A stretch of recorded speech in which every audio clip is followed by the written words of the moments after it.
नमस्कार, हमारे चैनल में आपका स्वागत है। मैं हूं रामचंद्र मौर्य। साथियों, बिहार चुनाव करीब आ गया है।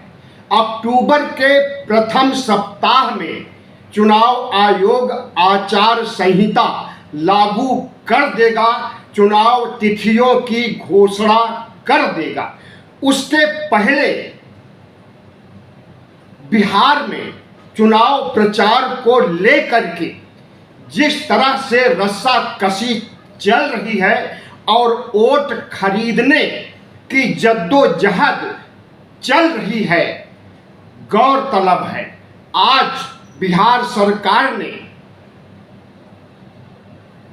बिहार की 75 लाख महिलाओं को 10-10 हजार रुपए बांटे, उनके अकाउंट में डाले। और दूसरी तरफ राहुल गांधी, तेजस्वी यादव, प्रियंका गांधी पूरी तरह से जनता के बीच जा चुके हैं, संपर्क बना रहे हैं और बना चुके हैं बिहार के वोटरों से। तो एक तरफ जमीन पर उतर करके वोट का जुगाड़ कर रहे हैं राहुल तेजस्वी, वोटर अधिकार यात्रा संपन्न कर चुके हैं और तेजस्वी ने अपनी एक और यात्रा प्रारंभ की हुई है। वोट चोर गद्दी छोड़ से बिहार सरकार हिल चुकी है। ऐसे में इस बार का मुकाबला देखने लायक होगा।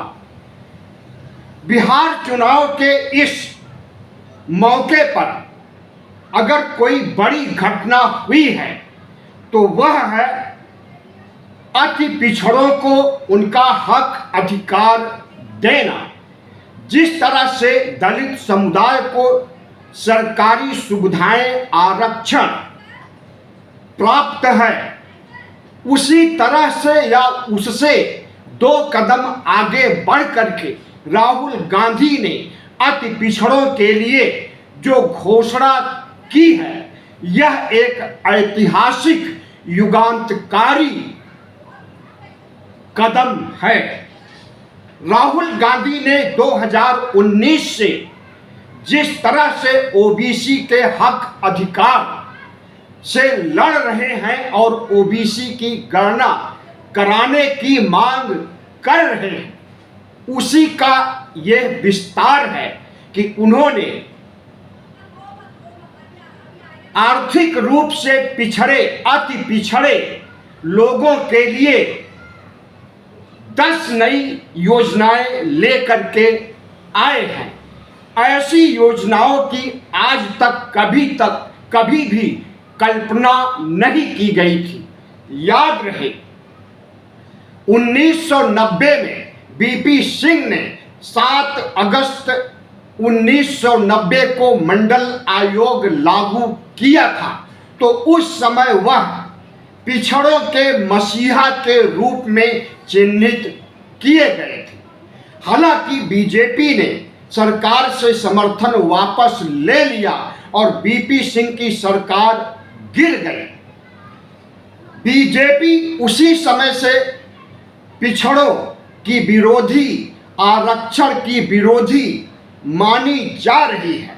लेकिन जिस तरह से भारतीय जनता पार्टी का चाल चरित्र चेहरा उभर करके सामने आया है, आरएसएस का एजेंडा लागू करने के लिए भारतीय जनता पार्टी ने जो कदम उठाए हैं और उठा रही है, उसे आज के पिछड़ों, अति पिछड़ों को देखना होगा। और दूसरी तरफ यह भी देखना होगा कि पिछड़ों के हक अधिकार ने बीपी सिंह ने जो मुहिम चलाई थी और वह पिछड़ों के मसीहा बन गए थे, उनसे 2 कदम आगे आज राहुल गांधी हो गए हैं। अति पिछड़ों के लिए 10 मांगे, या यूं कहें कि संकल्प पत्र में 10 घोषणाएं उन्होंने जो निर्धारित किया है, उससे पूरा पिछड़ा समाज आह्लादित है, खुश है और राहुल गांधी के समर्थन में सड़क पर उतर आया है। भारतीय जनता पार्टी का एजेंडा इस बार बिहार में नहीं चल रहा है।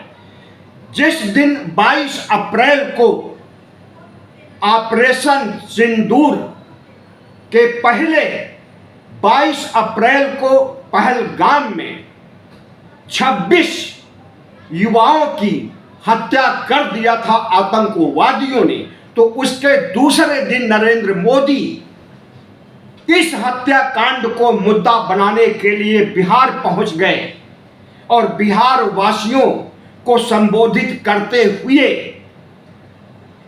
पहलगाम हत्याकांड के नाम पर वोट देने की मांग किया, लेकिन उस समय इसे बिहार की जनता ने रिजेक्ट कर दिया और जो प्रतिक्रियाएं आई वह नरेंद्र मोदी के खिलाफ थी। ऑपरेशन सिंदूर हुआ और ऑपरेशन सिंदूर का फायदा उठाने के लिए नरेंद्र मोदी ने घर घर हर महिलाओं को सिंदूर भेजने का कार्यक्रम बनाया, लेकिन यह जब बिहार की जनता को पता चला तो वहां की महिलाओं ने नरेंद्र मोदी को ऐसा घेरा, ऐसा बेइज्जत किया कि उन्हें यह कदम वापस लेना पड़ा, वरना 9 जून से बिहार की हर महिलाओं को नरेंद्र मोदी सिंदूर भेजते। महिलाओं ने कहा कि सिंदूर मांग में लगाने या सिंदूर देने, सिंदूर खरीदने का काम पतियों का होता है। नरेंद्र मोदी क्या हमारे पति हैं जो हमें सिंदूर दे रहे हैं? उनकी यह भावुक अपील बिहार ही नहीं पूरे देश की महिलाओं ने इसकी आलोचना की और नरेंद्र मोदी को कटघरे में खड़ा कर दिया। तो नरेंद्र मोदी का दूसरा मास्टर स्ट्रोक भी फेल हो गया। तीसरा मास्टर स्ट्रोक खेलने के लिए नरेंद्र मोदी ने अपनी मरी हुई मां का सहारा लिया और भावुक अपील किया बिहार वासियों से, देशवासियों से, और बिहार बंद की घोषणा किया, लेकिन दुर्भाग्य से उसमें भी गच्चा खा गए नरेंद्र मोदी। जिस तरह से बिहार बंद के दौरान भारतीय जनता पार्टी और जनता दल यू के गुंडों ने आतंक मचाया था, सोनिया गांधी, राहुल गांधी, तेजस्वी यादव को गालियां देने का काम किया था, महिलाओं से खुलेआम सड़क पर छेड़छाड़ किया था, आगजनी और हिंसा भी किया था, इसका उल्टा संदेश बिहार वासियों में गया और बिहार बंद का मुद्दा भी नहीं चल सका। अब आज भारतीय जनता पार्टी और जनता दल यू की मिलीजुली बिहार सरकार ने बिहार की 75 लाख महिलाओं के खाते में 10-10 हजार रुपए डाल दिए। बिहार में प्रतिक्रिया हो रही है कि इस बार नरेंद्र मोदी और नीतीश कुमार चुनाव जीतेंगे नहीं बल्कि वोट खरीदेंगे। एक तरफ राहुल गांधी और तेजस्वी यादव वोट चोर, गद्दी छोड़ के नारे लगा करके लाखों करोड़ों बिहार वासियों के साथ जा करके उनके बीच गली गली, सड़क सड़क, मोहल्ले मोहल्ले वोट चोर, गद्दी छोड़ के नारे लगाए और दूसरी तरफ वोट खरीदने का जुगाड़ किया जा रहा है, क्योंकि इस बार राहुल गांधी ने SIR मामले ही नहीं बल्कि ऐसे चुनाव होते समय वोट घटाने और वोट बढ़ाने से जो भारतीय जनता पार्टी जीतती थी उसका भी खुलासा करके नरेंद्र मोदी सरकार और चुनाव आयोग को नंगा कर दिया।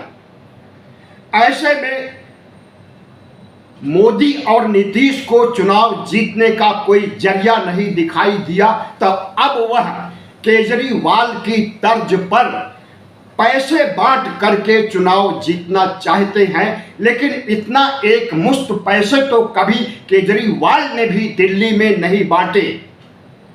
10-10 हजार रुपए 75 लाख महिलाओं को देना शक पैदा करता है कि नरेंद्र मोदी और नीतीश की जुगलबंदी इस बार चुनाव हड़पने, चुनाव खरीदने, वोटरों को खरीदने की जो मुहिम शुरू की गई है, यह भी उसी तरह से फ्लॉप हो जाएगी जैसे ऑपरेशन सिंदूर और मां को गाली और बिहार बंद का मुद्दा इनका फीका पड़ गया। ठीक उसी तरह से, क्योंकि बिहार की जनता बिकना नहीं चाहती है, वह रोजगार चाहती है, पलायन को रोकना चाहती है, गरीबी उन्मूलन, बेरोजगारी उन्मूलन चाहती है, परमानेंट सॉल्यूशन चाहती है, जिसे आज तक पिछले 20 सालों में नीतीश सरकार और भारतीय जनता पार्टी की मिलीजुली सरकार नहीं दे सकी। लेकिन जो बिहार के अति पिछड़े, आपको हम बता दें कि ओबीसी का मतलब होता है अदर बैकवर्ड कास्ट, यानी अन्य पिछड़ा वर्ग।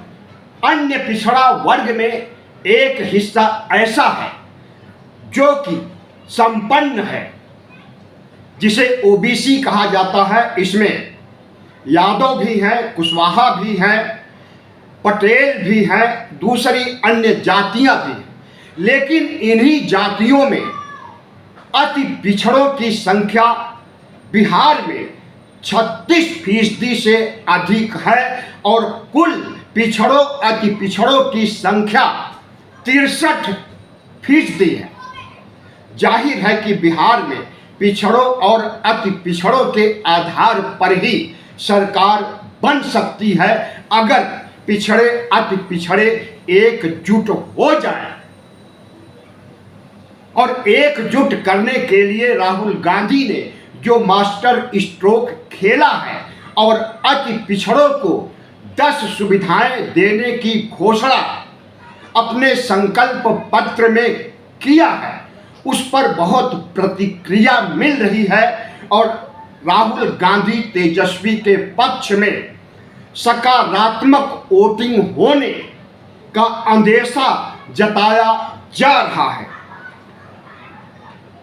संक्षेप में हम बताते हैं कि वह 10 योजनाएं कौन सी हैं जिसे राहुल गांधी के लिए मास्टर स्ट्रोक माना जा रहा है। सबसे पहले तो उन्होंने नॉट फाउंड सुइटेबल को हटा दिया।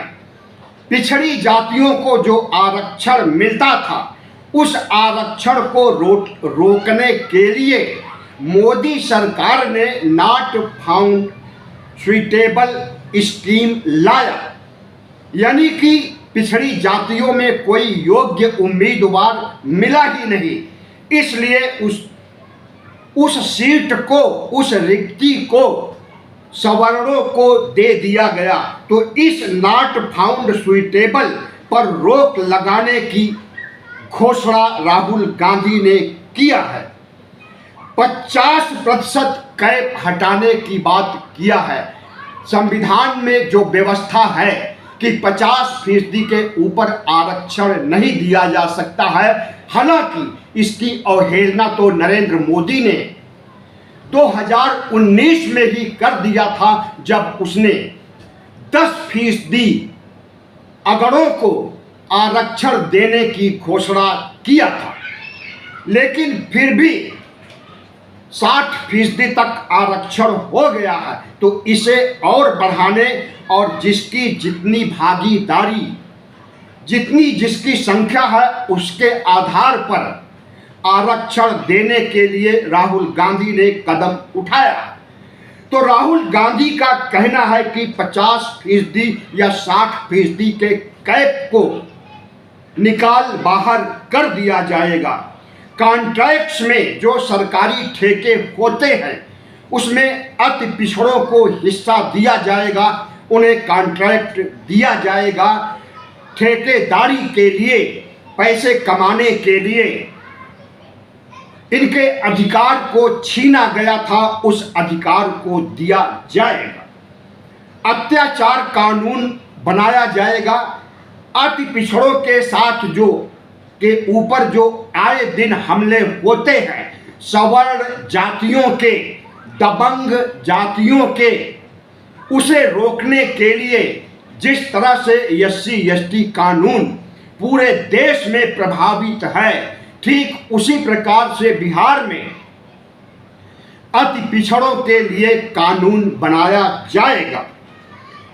हाउसिंग एंड स्किल ट्रेनिंग, अति पिछड़ी जाति के युवाओं को फ्री ट्रेनिंग, कोचिंग की सुविधा दी जाएगी ताकि वह प्रतियोगी परीक्षाओं में और उच्च स्तरीय एकेडमिक परीक्षाओं में कामयाबी हासिल कर सकें और कुछ स्पेशल हाउसिंग स्कीम में सफलता अर्जित कर सकें।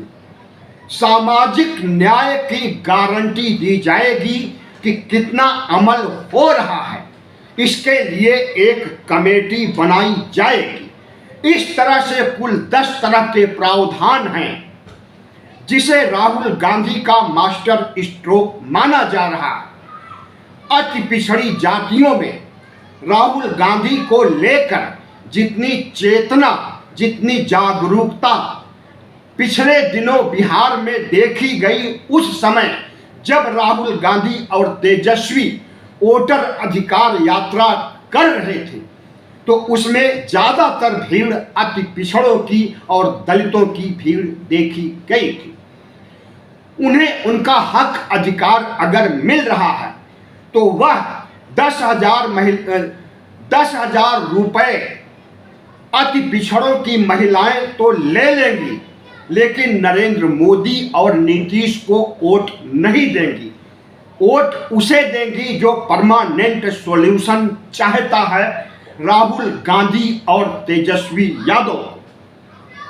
तो जाहिर है कि बिहार में जो राजनीति चल रही है, इसमें एनडीए जीतेगा या इंडिया जीतेगा, अभी किसी के पक्ष में जीत हार का फैसला सुनाना गलत होगा। समय आएगा तो बताया जाएगा, लेकिन इतना जरूर बताया जा सकता है कि राहुल गांधी ने अति पिछड़ों के लिए जो 10 नई स्कीम लेकर आए हैं, जिसे मास्टर स्ट्रोक बताया जा रहा है, यह बिहार मॉडल सिर्फ बिहार तक सीमित नहीं होगा, बल्कि पूरे देश में लागू हो जाएगा और पूरे देश के पिछड़ों, अति पिछड़ों को उनका हक अधिकार, उनकी जनगणना कराने के लिए राहुल गांधी ने संविधान की कॉपी हाथ में लेकर जो अलख जगाया है, इससे वह बीपी सिंह के बाद दूसरे पिछड़ों के मसीहा माने जा रहे हैं। वीडियो अच्छा लगा हो तो चैनल को सब्सक्राइब कीजिएगा, लाइक कीजिएगा और शेयर कीजिएगा, साथ ही कमेंट करके अपने विचार प्रकट कीजिएगा। धन्यवाद।